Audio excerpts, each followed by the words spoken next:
guys, what's up? Welcome to another video of Vivaans Wheels. So today we are going to have a chat with Mr. Prajay Maganlal, who is a proud owner of this Ather 450X. He's going to answer some important questions like how is the charging infrastructure and what does he feel about the range and why did he get the Ather. So let's get started. Alright, so the first question, when did you get the Ather 450X? I picked this up about a month and a half ago. Okay, so it's like quite new. Yeah. So second question, what is your usage type and how many kilometers have you put on it since like your 1.5 months? I travel about 20 kilometers a day on average, Yeah. and I use it primarily to go to work in Panjim itself. So I don't generally take the bike out of the city. It's used for daily work or maybe picking up some items from the market. Just small journeys, not for any extended use. Sometimes I do take it for a ride at night or in the evenings just to relax. But in general, I think 25 to 30 kilometers a day is what I use. So far, I've clocked about 800 kilometers, I think, on the bike. So yeah. So it like doesn't go to intercity like trips very often. Very rarely. I think maybe once every 10 days, if at all. But generally, it's just for use. Yeah. So question number 3, what made you choose the Ather over a gasoline powered scooter? So there are a few reasons, but I think being part of the movement of going green, going electric, contributing to a better future is one of them. And the second is I've been riding bikes for the last 12 years, and as a bike, the ride is far smoother. It's a much more enjoyable experience riding the Ather than any internal combustion engine that I have ridden. So the ride experience is really enjoyable.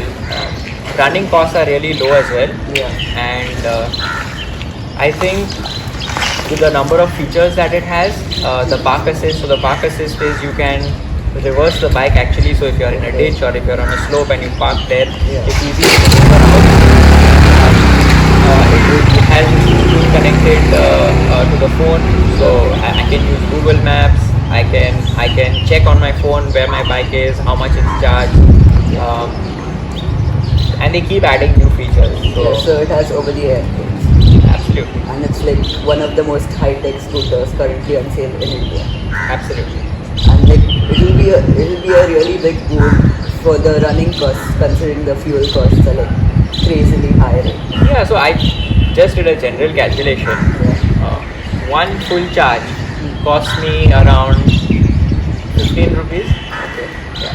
So whereas if I had to fill up my tank of fuel, right now one fuel tank goes to around 400 rupees. Oh. And so just the cost benefit analysis in terms of running costs, there's no comparison at all. So there's like a huge difference between them. Yeah. So question number 4, do you feel there are any restrictions compared to an internal combustion engine scooter? So the biggest restriction is, I would say, that once you come to the end of the battery life, you have to wait for that 4 to 5 hour period for your battery to charge. Unless you have a fast charger, which you have to pay extra for, and there aren't enough fast chargers around right now, public fast chargers. So in an internal combustion engine, if you're out of fuel, you can just go to the pump, fill up your tank and carry on with your journey. But with this, you are limited in terms of your range if your battery is low. And especially if you are in an emergency and your battery is low, that can be a problem. I mean, that's why I'm sure everyone who owns an electric vehicle also owns an internal combustion vehicle as well. Because like currently in India you can't have an EV as your own vehicle. You cannot. So question number 5, have you faced any problems since you got it and how is the service network involved? I haven't faced a single problem with the bike so far. In general, electric vehicles you don't face any particular problems with, but particularly with this, it's a very sturdy bike, well designed, The ride is really smooth, so no problems with it whatsoever. The whole experience of buying the bike was really smooth.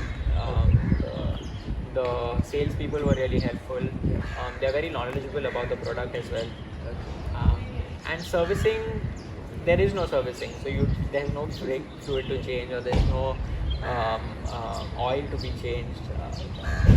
So it's basically just like checking whether the scooter is in good condition. Absolutely, it's just that they just give it a once over, and that's it. And how many dealerships are there currently in Goa? I think there's just one in Porvorim, and the stock that's coming in is very limited. So there's usually a long waiting line. I think I had to wait for 3 months before I got my bike, and they get it in lots of just 20 bikes. I think that's what he told me. So the moment these 20 bikes come, before you know it, they're gone. Yeah, so there is demand, but there's not enough supply currently. That is the general case with a lot of electric vehicles, because I think people also want to be part of that movement of going electric, reducing their running costs. So there is a general shortage of battery making equipment and the materials that you need. Plus the current chip shortage. The chip shortage as well. Exactly. Yeah. So question number 6. How is the charging infrastructure and what needs to improve? So currently in Goa, there are 2 charging points. One is at the BeLive office in Miramar, and one is at Perfect Cup in Miramar, the bakery that they have at the Miramar Circle. Right now, the company is focusing on increasing its charging network in the big metros like Chennai, Bombay, Bangalore, Hyderabad. That is where they have the maximum density of vehicles, and it makes sense. In Goa right now, like I said, you just have these 2 points in Panjim, and basically have to do with charging at home. I'm sure the charging infrastructure will build, and there will be more interoperability in the sense that you don't need to just charge it at an Ather point. I mean, basically any 5 amp plug works to charge, but then you have to carry your charger around, which doesn't make sense. So I'm sure a lot more charging points will be available in the future. Right now, for a 2-wheeler user, the range of 80 to 90 kilometers is sufficient, so you don't really feel the need for more charging points right now, unless you're a heavy user of a vehicle. You're traveling maybe 60 kilometers or more for work every day. So then you'll just need to get an internal combustion engine. Then you would need to get an internal combustion engine. Not really, I'll tell you what.